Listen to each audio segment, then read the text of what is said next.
BMW od zawsze było marką opartą na inżynierii, ale dla tych, którzy naprawdę kochają jazdę, istnieje szczególna gałąź rodziny BMW, która wyróżnia się ponad resztę – BMW M. A w ramach działu M istnieje jeszcze jeden, bardziej wyspecjalizowany znak. Oznaczenie, które sygnalizuje jeszcze większe skupienie na jeździe, ostrzejszy charakter, samochód, który powstał tylko po to, by zapewnić kierowcy maksymalne, czyste połączenie z drogą. Tym oznaczeniem jest CS, Club Sport. Nie luksus, nie komfort, a osiągi. Precyzyjniejsze prowadzenie, mniejsza masa, większe zespolenie człowieka z maszyną. Historia CS zaczyna się od początku lat 70., kiedy BMW zaczynało zdobywać globalną renomę w motorsporcie. Pierwsze prawdziwe modele Club Sport nie nosiły oznaczenia CS dla celów marketingowych. Powstały z potrzeby homologacji samochodów wyścigowych do użytku drogowego. Jednym z najwcześniejszych i najważniejszych był BMW 3.0 CSL z 1971 roku. Litera L oznaczała lekką konstrukcję. BMW usunęło większość wnętrza, zastąpiło stalowe panele aluminiowymi i wyposażyło auto w dziś już kultowy pakiet aerodynamiczny Batmobile. To nie był tylko samochód dopuszczony do ruchu, to był mistrzowski sprzęt.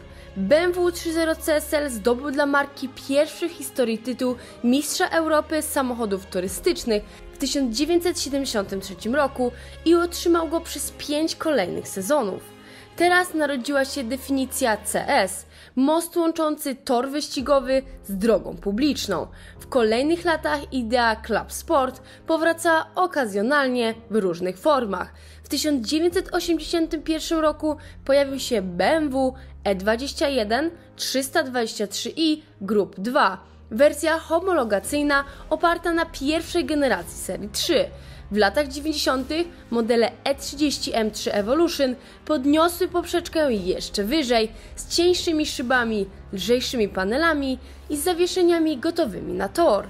Ale nowoczesna era CS rozpoczęła się na dobre na początku lat 2000 dzięki jednemu niezapomnianemu modelowi BMW M3 CSL z 2003 roku.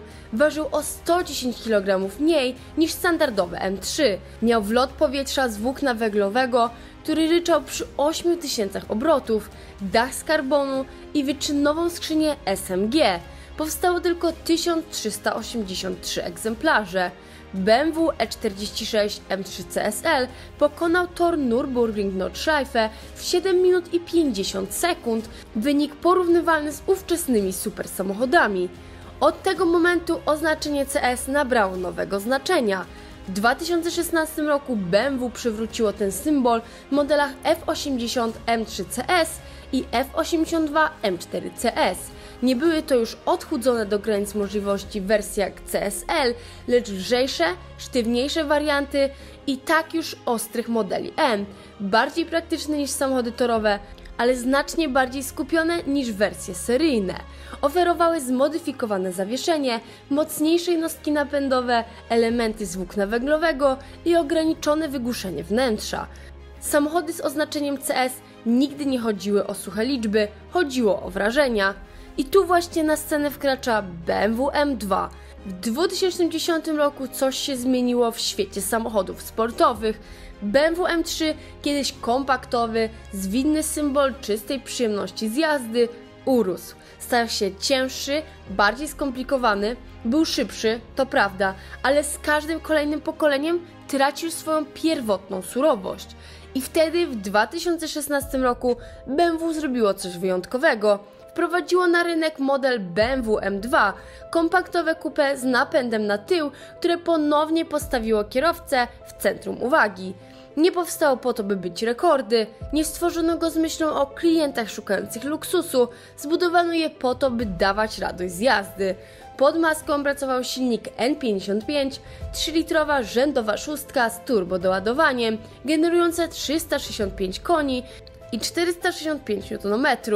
Napęd trafiał wyłącznie na tylnie koła, a do wyboru była prawdziwa 6-biegowa skrzynia manualna lub dwusprzęgłowy automat. Ciekawostka, silnik N55 w M2 to nie był zwykły turbo 6-cylindrowiec. Miał kuty wał korbowy i elementy wewnętrzne zapożyczone z jednostki S55 z M3, M4, a także zmodyfikowany układ smarowania przystosowany do jazdy torowej. BMW doskonale wiedziało, czego chcą entuzjaści. Nadwozie zostało wzmocnione, geometria zawieszenia pochodziła z M3, układ kierowniczy był hydrauliczny, a nie elektryczny. Efekt? Jeden z najbardziej zrównoważonych, angażujących i dających frajdę modeli BMW ostatnich lat. M2 było kompaktowe, mierzyło zaledwie 4,46 metra długości, ważyło niecałe 1600 kg, nie było przeładowane elektroniką i nie tłumiło wrażeń oprogramowaniem. Było analogowe i było genialne. Recenzenci byli zachwyceni, entuzjaści rzucili się na nie masowo. To nie było tylko dobre BMW, to był najbardziej ukochany model M od czasów E46 M3. Już w pierwszym roku produkcji M2 zdobyło tytuł samochodu roku w plebiscytach wielu redakcji, w tym Top Gear i Evo Magazine. Ale BMW nie powiedziało ostatniego słowa. W 2018 roku zaprezentowało BMW M2 Competition. Silnik N55 zastąpiono pełnoprawnym S55 z modeli M3 i M4, prawdziwą jednostką M z podwójnym doładowaniem, kutym wałem korbowym i wyższym limitem obrotów. Moc wzrosła do 405 km, a moment obrotowy do 550 Nm. Zwiększono sztywność nadwozia, zmodernizowano chłodzenie i poprawiono czucie układu kierowniczego. Zmieniono także przedni zderzak, lusterka i wnętrze, subtelnie, ale ze smakiem. Od tej chwili M2 nie było już tylko zabawką, stało się maszyną, która potrafi być dzika. Przyspieszenie od 0 do 100 zajmowało zaledwie 4,2 sekundy, prędkość maksymalna 280 km na godzinę z opcjonalnym pakietem N-Drivers Package. Auto było gotowe na tor, ale też praktyczne. Dawało się modyfikować i wciąż było dostępne z manualną skrzynią biegów. Ale najlepsze dopiero nadchodziło. W 2020 roku BMW zaprezentowało ostateczną wersję M2, BMW M2 CS. To był prawdziwy model Club Sport, lżejszy, ostrzejszy i jeszcze bardziej ekskluzywny. Pod maską ten sam silnik S55, ale teraz podkręcony do 444 koni mechanicznych. To dokładnie tyle, co w BMW M4 Competition generacji F82. Zawieszenie? Po raz pierwszy w historii M2 z adaptacyjnymi amortyzatorami, dach i maska wykonane z włókna węglowego, koła kute, co zmniejszyło masę, hamulce, potężne układy M-Sport z opcją ceramicznych tarcz karbonowych. W środku konsola środkowa z karbonu, fotele kubełkowe M-Sport obite alcantarą, izolacja akustyczna została ograniczona nie z oszczędności, lecz by obniżyć masę i lepiej sprzyjać pracę silnika.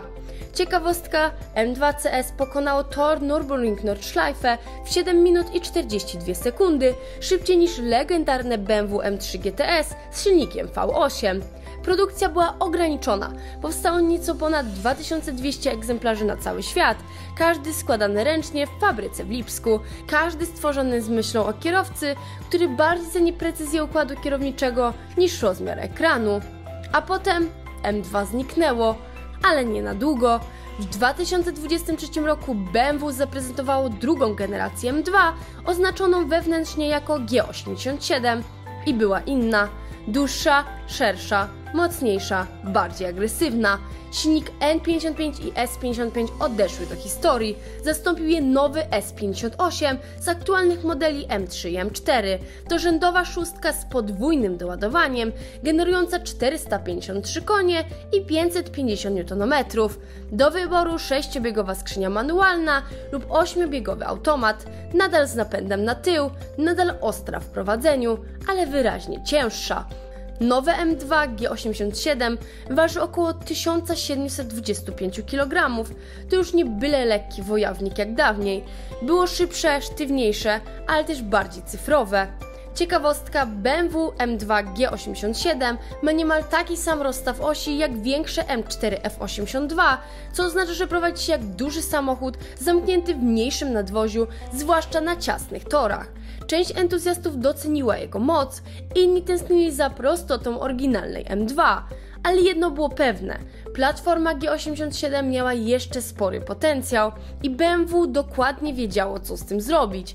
W 2025 roku symbol CS wraca do BMW M2 i tym razem niesie ze sobą jasny przekaz. To nie jest kolejne szybkie coupé, to nie kolejny poziom wyposażenia, to deklaracja, że BMW M wciąż potrafi tworzyć samochody dla ludzi, którzy kochają jazdę. BMW M2 CS 2025 to najbardziej precyzyjna, skoncentrowana i dopracowana wersja platformy G87. Jest lżejsze, szybsze i daje lepszy kontakt z kierowcą niż jakikolwiek inny model serii 2. Pod maską sprawdzony silnik S58, czyli rzędowa 3-litrowa szóstka z podwójnym turbo. To ta sama jednostka co w M3 M4, ale tutaj została podkręcona do 475 koni. To o 22 koni więcej niż w zwykłym M2 i o 31 koni więcej niż w poprzednim M2 CS. Moment obrotowy pozostaje bez zmian, 550 Nm. Efekt? Elastyczna i brutalna siła. Ciekawostka, silnik S58 był pierwotnie projektowany z myślą o SUV-ach X3M i X4M, gdzie musiał wytrzymać warunki termicznej jazdy torowej w większych autach. W M2 CS to jest jednostka wręcz przewymiarowa i bardzo dobrze. Przyspieszenie od 0 do 100 zajmuje zaledwie 3,8 sekundy w wersji z automatem. Wersja manualna, tak, nadal istnieje, robi to w około 4,1 sekundy. Prędkość maksymalna 285 km/h z opcjonalnym pakietem N-Drivers Package, ale surowa prędkość to tylko połowa historii. To, co naprawdę wyróżnia M2 CS, to prowadzenie. BMW przeprojektowało adaptacyjne zawieszenie M, zastosowano nowe amortyzatory, sprężyny i stabilizatory. Układ kierowniczy został skalibrowany na nowo, szybszy i bardziej precyzyjny. Mechanizm różnicowy z tyłu to aktywny dyferencjał M, ale z nowym oprogramowaniem, które szybciej blokuje się przy wyjściu z zakrętu. Opony Michelin Pilot Sport Cup 2, półsliki z przyczepnością torową, założone na kute felgi w układzie mieszanym 19 cali z przodu, 20 z tyłu. Za tymi kołami kryją się potężne hamulce M-Compound. W standardzie, a opcjonalnie po raz pierwszy w historii M2, dostępne są hamulce karbonowo-ceramiczne M.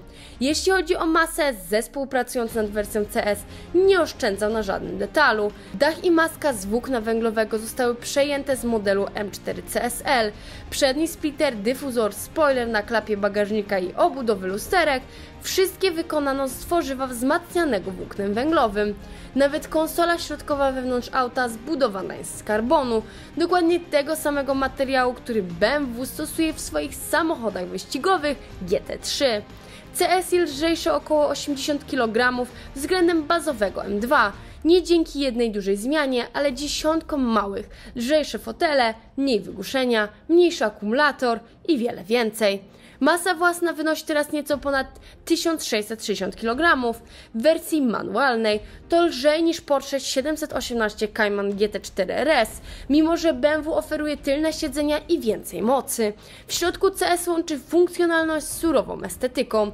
W standardzie otrzymujesz kubełkowe fotele M-Carbon, sztywne, doskonale trzymające i znacznie lżejsze niż sportowe siedzenia z bazowej wersji. Obite skórą Merino i Alcantarą z kontrastowymi przeszyciami i wytłoczeniami logotypami CS. Kierownica obszyta Alcantarą z czerwonym znacznikiem na godzinie 12. Cyfrowy kokpit korzysta z najnowszego systemu BMW eDrive 8,5, ale w przeciwieństwie do wielu nowych modeli BMW zachowano fizyczne przyciski do klimatyzacji i trybów jazdy. Nie ma tu szyberdachu, nie ma ambientowego podświetlenia, nie ma zbędnego luksusu. To kokpit zbudowany do jazdy, nie do rozpraszania uwagi. Z daleka BMW M2 CS 2025 nie krzyczy swoim wyglądem, ale z bliska widać, że każdy element ma swoje zadanie. Karbonowy splitter został zaprojektowany, by ograniczyć unoszenie przodu auta. Tylne skrzydło generuje rzeczywisty docisk przy wysokich prędkościach. Nawet podwozie zostało zmodyfikowane, by poprawić przepływ powietrza. BMW twierdzi, że sama aerodynamika zmniejsza siłę unoszenia się o ponad 40% w porównaniu do standardowego M2, a choć osiągi są ważne, liczy się też ekskluzywność. BMW potwierdziło, że M2 CS będzie modelem produkowanym w ograniczonej liczbie egzemplarzy. Choć dokładna liczba nie została jeszcze ujawniona, insiderzy szacują, że powstanie od 2 do 3 tysięcy sztuk na całym świecie, czyli mniej niż M3 CS, M4 CSL czy jakikolwiek standardowy model M. Każde M2 CS powstanie w zakładach BMW w Lipsku, tej samej fabryce, gdzie kiedyś produkowano modele i8 oraz kultowe 1M Coupe. Ceny w USA startują od około $95 000, a w Europie to około 105 000 euro. Drogo? Tak. Ale to nie jest po prostu szybsze M2, to jest kolekcjonerski rarytas, auto dla kierowcy w najczystszej postaci, most między analogową przeszłością a nowoczesnymi osiągami i być może ostatnie takie auto. BMW M2 CS 2025 to nie tylko szybsze M2, ale ostatni bastion analogowej jazdy. Bez hybrydowych sztuczek, bez sztucznego dźwięku, bez filtrów, tylko moc, precyzja i cel. Jeśli jest to rzeczywiście koniec pewnej ery, to zakończenie jest godne legendy. Dziękuję bardzo za oglądanie tego odcinka, bardzo proszę zostaw łapkę w górę i nie zapomnij, że na 90 000 subskrypcji robimy konkurs z fajnymi nagrodami.